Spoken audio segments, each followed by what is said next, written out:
தென்னாடுடைய சிவனே போற்றி, என் நாட்டவர்க்கும் இறைவா போற்றி. அனைவருக்கும் அன்பு வணக்கம். சகினியுடைய அந்த சதி வேலை மறுபடியும் ஆரம்பமாகின்றது. ஏன்னா ரொம்ப நாளா நம்ம சகினியை பத்தி பார்க்காம இருந்தோம் இல்லையா? அதுல அவன் துரியோதனனை நல்லா உசுப்பேத்தி விடுறான். இந்த பாரு, இந்த நேரத்துக்கு நீ காட்டுக்கு போனியானா அங்க பாண்டவர்கள் எல்லாம் இந்த மர உரி, இந்த இலைகளாலான ஆடை அதை போட்டுக்கின்னு, அதுக்கப்புறம் மான் தோலை உடுத்திக்கின்னு, எப்படி ஒரு ராஜாவா ராஜசூய யாகம்லாம் பண்ணி எல்லா அரசர்களும் கப்பம் கட்டி பொன்னும் மணியும் கொடுத்துட்டு போன அந்த யுதிஷ்டன் இன்னைக்கு காட்டுல இலை தழைய கட்டிக்கின்னு மான் தோலை கட்டிக்கின்னு எந்த கோலத்துல இருக்க போறான் பாரு. அவனை நீ போய் பார்க்கும்போது என்ன சந்தோஷம்! அதை விட சந்தோஷம் இந்த உலகத்துல எதுவுமே இருக்காது. இப்படியெல்லாம் அவனை நல்லா உசுப்பேத்தி விடுறான் சகுனி. அவன் மட்டுமா, நீ இவங்களெல்லாம் கூப்பிட்றான் இல்லையா, அங்கே மனைவிகளோட வரணும் அப்படின்றான். இவங்கள்லாம் நல்ல பட்டு உடுத்தி கொண்டு நல்ல நகையெல்லாம் போட்டுக்கின்னு அங்கே போகும்போது திரௌபதி அதே மாதிரி அந்த மர உரி இதெல்லாம் இந்த உடைகளோடு இருக்கும்போது, எப்போ அங்கே அரச சபையில் துயில் இருந்தார்கள் பாருங்க, அதை விட ரொம்ப கஷ்டப்படுவா திரௌபதி. அதை பார்த்து நீங்கள் சந்தோஷம் அடையலாம் அப்படின்னு சொல்கிறான். இதுக்கு நண்பர் ஷர்மிளா பாலமுருகன் ஒரு கமெண்ட் போட்டிருந்தாங்க. சார், நான் கூட சில நேரங்களில் இந்த மாதிரி ஒரு சந்தோஷப்பட்டிருக்கேன், பட் சின்ன லெவலில். ரொம்ப அழகாக இருந்தது. அவங்க என்ன சொன்னாங்க, சார் நான் கூட இப்படியே கண்ட்ரோல் பண்ணாமல் விட்டா சகுனி மாதிரி ஆயிடுவனோ அப்படின்னு எனக்கு பயமாயிடுச்சு. ஏன்னா இந்த மாதிரியான ஒரு மென்டாலிட்டி, பட் ரொம்ப சின்ன லெவலில் தான். அதாவது எனக்கு பிடிக்காதவங்க யாராவது வேலை செய்கிற இடத்துல பாஸ்கிட்ட பாட்டு வாங்கினாங்க அப்படின்னா சந்தோஷமாக இருக்கும். ஆனால் இப்போ தான் புரியுது இதை நான் ஒரு வார்னிங்காக எடுத்துக்கிறேன் அப்படின்னு. இவங்க சகுனி மாதிரியோ துரியோதனன் மாதிரியோ அவனை நான் நாசமாக்கி விடுவேன் அப்படிலாம் சொல்லலைங்க. நமக்கு யாரோ பிரச்சனை பண்ணினேங்கிறாங்க, இல்லை சரியாக வேலை செய்ய மாட்டேங்கிறாங்க அப்படின்னும் போது அவங்க பாஸ் கிட்ட பாட்டு வாங்குறாங்கும் போது அப்போ நமக்கு ஒரு சின்ன சந்தோஷம் வரத்தான் செய்யும். இதை நான் பெருசாக தப்புன்னெலாம் சொல்ல மாட்டேன்.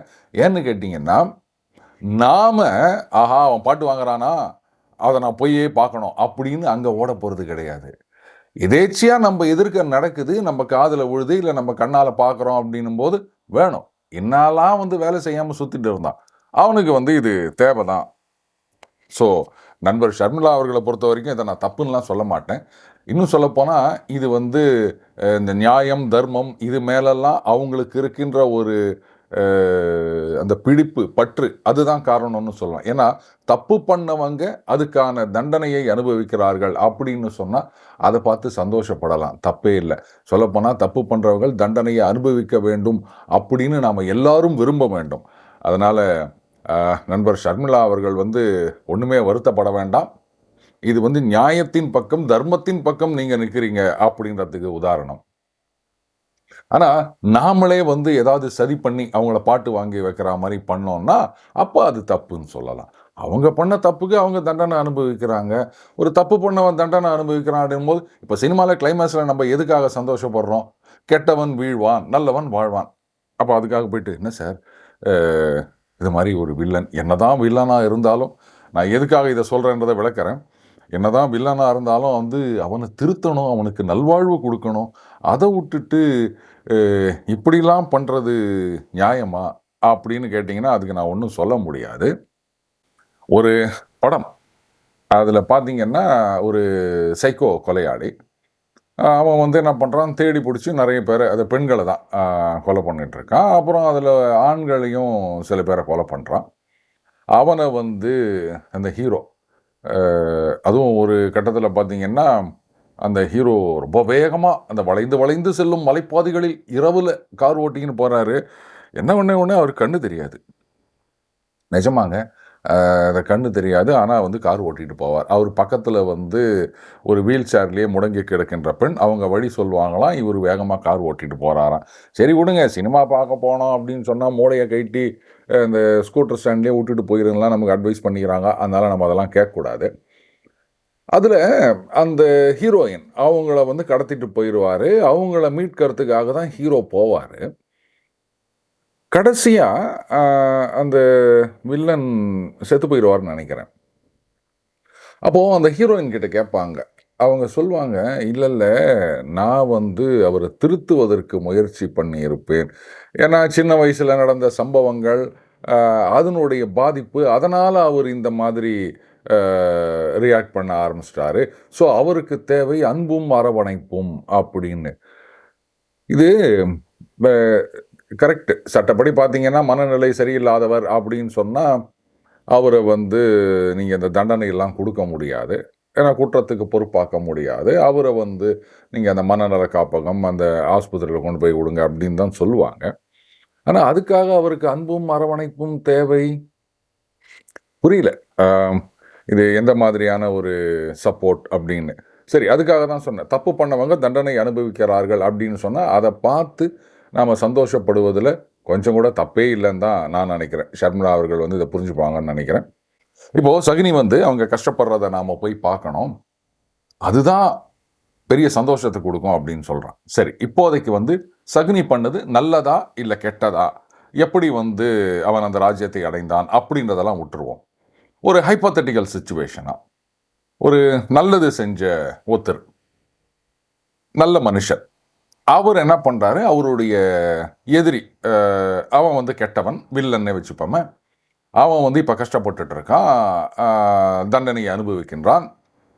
இந்த நேரத்தில் அந்த நல்லவன் வந்து அது கெட்டவன் முன்னாடி போயிட்டு, பத்தியா நீ வந்து எவ்வளோ கெட்ட பையனாக இருந்திருக்க, கெட்ட காரியங்கள்லாம் பண்ணியிருக்க, எவ்வளோ சொல்லி நீ கேட்கல, என்னோட சண்டைக்கு வந்த, இன்னைக்கு அதுக்கான தண்டனை அனுபவிக்கிறப்பார், தர்மம் தான் என்றைக்கும் வெல்லும் அப்படின்னு அவன் முன்னாடி போய் பேசலாமா அப்படின்னா ரொம்ப ரொம்ப தப்பு.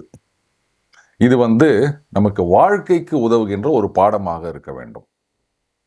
சகுனி இதுதான் சொல்றது, எல்லா விஷயங்கள்லேருந்தும் ஏதாவது நம்ம ஒரு பாடத்தை கற்றுக்கலாம். கெட்டவனாக இருந்தாலும் அவங்கிட்டேருந்து கற்றுக்கிறதுக்கு நமக்கு ஒரு பாடம் இருக்கின்றது. ஏன் வந்து அந்த நல்லவன் வில்லன் முன்னாடி கெட்டவன் முன்னாடி போயிட்டு அந்த மாதிரி சொல்லக்கூடாது அப்படின்னா, நாம் ஜெயிச்சிட்டோம் அப்படின்னும் போது அந்த பதவி வரும்போது பணிவு வர வேண்டும்னு சொல்லுவாங்க இல்லையா, அந்த மாதிரி வெற்றியில் நாம் அமைதியாக இருக்க வேண்டும். தோல்வியின் போது நாம் துவண்டு விடக்கூடாது. அதுக்கு அர்த்தம் என்னன்னா, வெற்றி வந்த பிறகு ஆஹா ஓஹோன்னு ஆடக்கூடாது. நாம தான் ஜெயிச்சிட்டோம், எல்லாரையும் தோக்கடிச்சிட்டோம், இனிமே அவ்வளோதான், இது மட்டும் நினைக்கவே கூடாது. அந்த வெற்றி அப்படின்றது நமக்கு ஒரு மிகப்பெரிய பொறுப்பை கொடுத்திருக்கின்றது. அவன் தோத்து போனவன் கெட்டவனாக இருந்தாலும் அடிபட்ட பாம்பு, அதை ஞாபகம் வச்சுக்கணும். தேவையில்லாமல் அதை சீண்டி விடக்கூடாது. ஜெயிச்சுமா ரைட், நம்ம காரியம் முடிஞ்சிடுச்சு, அத்தோடு நம்ம வந்துடணும். தேவையில்லாமல் அவனை போயிட்டு குத்தி விட்டுட்டே இருக்கக்கூடாது. இது வந்து ஜியோ பாலிட்டிக்ஸ்லேருந்து வீட்டுக்குள்ளே கணவன் மனைவி ஆகட்டும், இல்லை அண்ணன் தம்பி ஆகட்டும், இல்லை உறவினர்கள் மத்தியில், நண்பர்கள் மத்தியில், பள்ளியில், கல்லூரியில், நம்ம எங்கே ஒன்றாலும் இந்த பிரின்சிபலை நம்ம ஃபாலோ பண்ணணும். உதாரணத்துக்கு இப்போ கணவன் மனைவிக்கிட்டே ஒரு தகராறு வருது அப்படின்னு வச்சுக்கோங்களேன். கணவன் ஏதோ சொல்கிறாரு, மனைவி சொல்கிறாங்க இல்லை இல்லை நீங்கள் சொல்கிறது தப்பு, அப்படி இல்லை அப்படின்னோடனே கணவனுக்கு கோவம் வந்துச்சு. என்ன நான் சொல்கிறேன், நீ வந்து தப்புன்றியா, எனக்கு தெரியறதோட உனக்கு ரொம்ப தெரியுமா அப்படின்னு கேட்குறான். மனைவி சொல்கிற இல்லைங்க நான் சொல்கிறத கேளுங்க, நீங்கள் சொல்கிறது தப்பு அப்படின்னோடனே கணவனுக்கு கோவம் வந்துச்சு. வாய மூடிட்டு போ அப்படின்ட்டு போயிடறான். 2 பேருக்கும் ஒரு நாள் 2 நாள் பேச்சுவார்த்தை இல்லை. 3ஆவது நாள் அப்போ வந்து கணவனுக்கு புரியுது, ஆஹா நாம் சொன்னது தப்பு, சொதப்பிட்டமே அப்படின்னு. இப்போது கணவனைய கூட அது ஆமாம் அது ஏதோ அது எங்கேயோ பார்த்த ஞாபகம் இருந்தது, ஆனால் அப்புறம் தான் நான் அது தப்பாக புரிஞ்சிட்ருக்கேன், இல்லை அது அப்படி இல்லை அப்படின்னு வந்து ஒத்துக்கிறான்னு கூட வச்சுப்போம். இப்போ மனைவி என்ன பண்ணணும், சரி விடுங்க, அது எல்லாருக்கும் நடக்கிறதா. சம்டைம்ஸ் நம்ம வந்து அப்படியே அதை பார்ப்போம், ஏதாவது ஒரு வார்த்தையை மிஸ் பண்ணிவிட்டு தப்பான அர்த்தத்தை புரிஞ்சுப்போம், இதெல்லாம் நடக்கிற விஷயந்தான் அப்படின்னு சொல்லிட்டு போனால் எந்த பிரச்சனையும் கிடையாது. ஏன்னா நாளைக்கு மறுபடியும் இந்த புருஷங்காரன் ஒரு தப்பு பண்ணான் அப்படின்னு சொன்னால் அதை தப்புன்னு மனைவி சொல்லும்போது ஃபஸ்ட் டைம் யோசிப்பான், ஆஹா இருக்குமோ, ஏற்கனவே கூட நம்ம சொதப்பினமே, அதனால எதுக்கும் வந்து இதை இன்னொரு தடவை திங்க் பண்ணுவோம் அப்படின்னு. ஈவன் அதர்வைஸ் அந்த நேரத்தில் வந்து கோவப்பட்ட நான் சொல்கிறது தான் கரெக்டு அப்படின்னு வழக்கம் போல் சாதித்தாலும் மறுபடியும் அது தப்புன்னு தெரிஞ்ச பிறகு என்ன பண்ணுவான், மனைவி கிட்ட தைரியமாக வந்து சொல்லுவான், நீ மாதிரி நான் சொதப்பிட்டேன், இதே வேலையாக போச்சு எனக்கு, அது தப்பு தான் அப்படின்னு வந்து ஒத்துப்பான். சரி, இப்போது தடவை வந்து தப்பை ஒத்துக்கிட்டான் அப்படின்னும் போது மனைவி வந்து சரி ரைட்டுங்க அப்படின்றதோட நிறுத்திட்டு அதற்கு பிறகு சமயம் கிடைக்கும் போதெல்லாம் அன்றைக்கி என்னாச்சு, சொதப்பிட்டேன், அப்புறம் நீங்கள் என்கிட்ட வந்து சாரி கேட்கல, அப்படியே வந்து வழிஞ்சு நிற்கல, தப்பு பண்ணிட்டேன், நான் தான் சரியா சொல்லலை, நீங்க தானே அதை ஒத்துக்கினீங்க, என்னைக்குமே இப்படிதான் இப்படின்னு நீங்க குத்தி காமிச்சுக்கிட்டே இருந்தீங்கன்னா நாளாவட்டத்தில் அவன் தப்பு அப்படின்னு அது ஏதாவது ஒரு இன்ஃபர்மேஷன் சம்மந்தப்பட்டதாக இருக்கலாம், இல்லை ஒரு டிசிஷன் மேக்கிங் சம்மந்தப்பட்டதாக இருக்கலாம். எதுவாக இருந்தாலும் தப்பு பண்ணிட்டாலும் அதை ஒத்துக்க மாட்டான். ஏன்னா ஒத்துக்கிட்டான்னு சொன்னால் நீங்கள் மறுபடியும் குத்தி காமிச்சுனே இருப்பீங்க.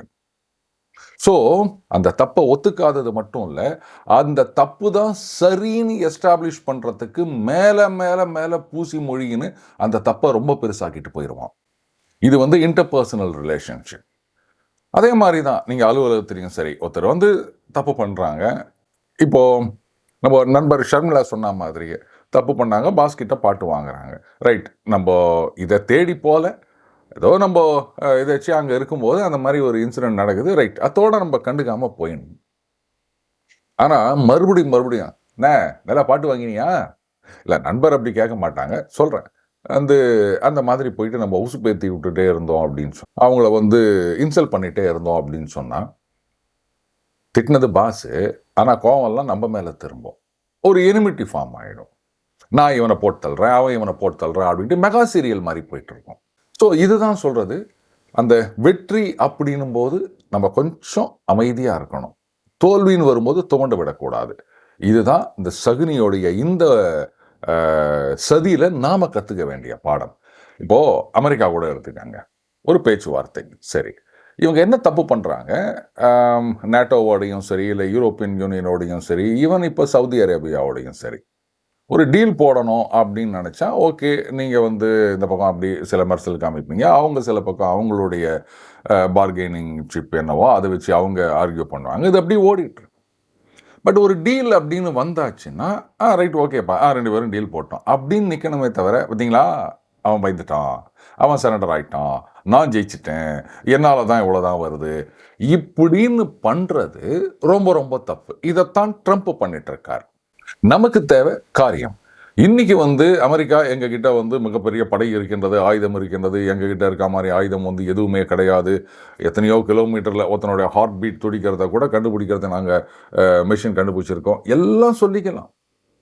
ஆனால் நீங்கள் சுற்றி பகையை வளர்த்துட்டே போனீங்க அப்படின்னு சொன்னால் ஒரு காலகட்டத்தில் எல்லாருமே, இப்போ பாருங்கள், ஸ்பெயின் ஏன் பேசலாம் யூஸ் பண்ணக்கூடாது அப்படின்ட்டாங்க. ஃப்ரான்ஸ் திஸ் இஸ் நாட் அவர் வார், யாரை கூப்பிட்டு பண்ணுறீங்க அப்படின்றாங்க. ஜெர்மனி இல்லைங்க, அது இப்போ ஒன்றும் பண்ண முடியாதுங்க அப்படின்றாங்க. இட்டாலி இல்லை அதுவும் எங்களால் முடியாது, நீங்கள் மேலெல்லாம் பறக்கக்கூடாது அப்படின்றாங்க. இப்படி நேட்டோவில் இருக்கவங்களே ஒவ்வொருத்தரும் ஒவ்வொன்று சொல்லிட்டு இருக்காங்க. கேட்டால் இது நேட்டோவுடைய வார் கிடையாது, திஸ் இஸ் நாட் அவர் வார், நாங்கள் இதுக்கு சப்போர்ட் பண்ணணும் அப்படின்றாங்க. இதுக்கு பதில் உடனே ரைட்டு, நாங்கள்லாம் அங்கேருந்து காலி பண்ணிட்டு வந்துடுறோம், பேஸு எதுக்கு நாங்கள் அங்கே தேவையில்லாமல் வச்சுட்ருக்கணும், நாங்கள் உங்களுக்கு பாதுகாப்பு கொடுத்துட்ருப்போம், ஆனால் நீங்கள் எங்களுக்கு வரமாட்டிங்களா? இதுதான் இவருடைய ஆர்கியூமெண்ட்டாக இருக்குது. பட்டு இது எத்தனை நாளைக்கு நீங்களே உங்களை ஐசோலேட் பண்ணிட்டு போவீங்க? இதெல்லாம் ரஷ்யாவும் சைனாவும் பார்த்துட்ருக்காங்க. அப்போது அவங்களுக்கு நீங்கள் இடம் கொடுக்குற மாதிரி ஆகுது. அதைத்தான் பண்ணிட்டு இருக்காங்க. இவர் பிஸ்னஸ் கரெக்டு. ஒரு முக்கியமான விஷயம், இன்றைக்கி ரஷ்யா அமெரிக்காவை எதிர்த்து எதுவும் நேரடியாக இறங்காமல் இருப்பதற்கு காரணம் ஏன்னா, அந்த கியூபாவுக்கு அவங்க ஆயில் டேங்கர் அனுப்பும்போது முதல்ல அமெரிக்கா அதை சீஸ் பண்ணாங்க, அதெல்லாம் இது பண்ணக்கூடாதுன்னாங்க. அதுக்கப்புறம் அந்த வெனிசுவேலா பக்கம் போகும்போதும் பிரச்சனை பண்ணாங்க. ரஷ்யா எதுவும் பண்ணலை. இப்போ என்ன பண்ணியிருக்காங்க, இந்த இங்கிலீஷ் சேனல் அந்த பக்கமாக ரஷ்யாவுடைய டேங்கர்ஸ் வரும்போது பிரிட்டிஷ் பிரைம் மினிஸ்டர் என்ன சொல்லியிருக்காரு, அதெல்லாம் இது கிடையாது, சாங்ஷன் பண்ணியிருக்கு, நாங்கள் அதை சீஸ் பண்ணுவோம் அப்படின்னோடனே புட்டின் ஒன்றும் பேசலை. அவங்களுடைய 2 நேவல் ஷிப்பை எஸ்கார்ட் அமிச்சிட்டார். இப்போ நீ தைரியம் இருந்தால் கையை வச்சு பாரு அப்படின்னு. ஸோ ஸ்லோலி யூரோப் எல்லாமே ரஷ்யாவுடைய கண்ட்ரோலில், அவங்களுடைய ஜோன் ஆஃப் கண்ட்ரோல் அப்படின்ற மாதிரி ஆகிப்போச்சு. அமெரிக்கா நீங்கள் அந்த பக்கம் பார்த்துக்கங்க, உங்களுடைய சவுத் அமெரிக்கா, அந்த மிடில் ஈஸ்ட்டு இதை பார்த்துக்கங்க, யூரோப்பை நாங்கள் எடுத்துக்கிறோம் அப்படின்ற மாதிரி ஆகிப்போச்சு. இதுதான் சொல்கிறது ரொம்ப ரொம்ப தப்பு.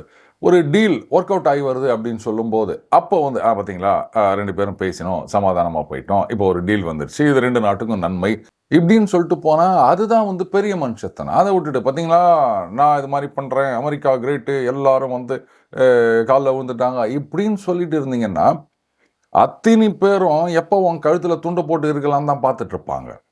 ஸோ நீங்கள் என்னதான் வந்து டீல் போட்டாலும், நாட்டோட எக்கானமியை எவ்வளோதான் இன்க்ரீஸ் பண்ணாலும், ஏர்னிங்ஸை இன்க்ரீஸ் பண்ணி காமிச்சாலுமே அது என்றைக்கோ ஒரு நாள் பெரிய ஆபத்தில் தான் வந்து முடியும்.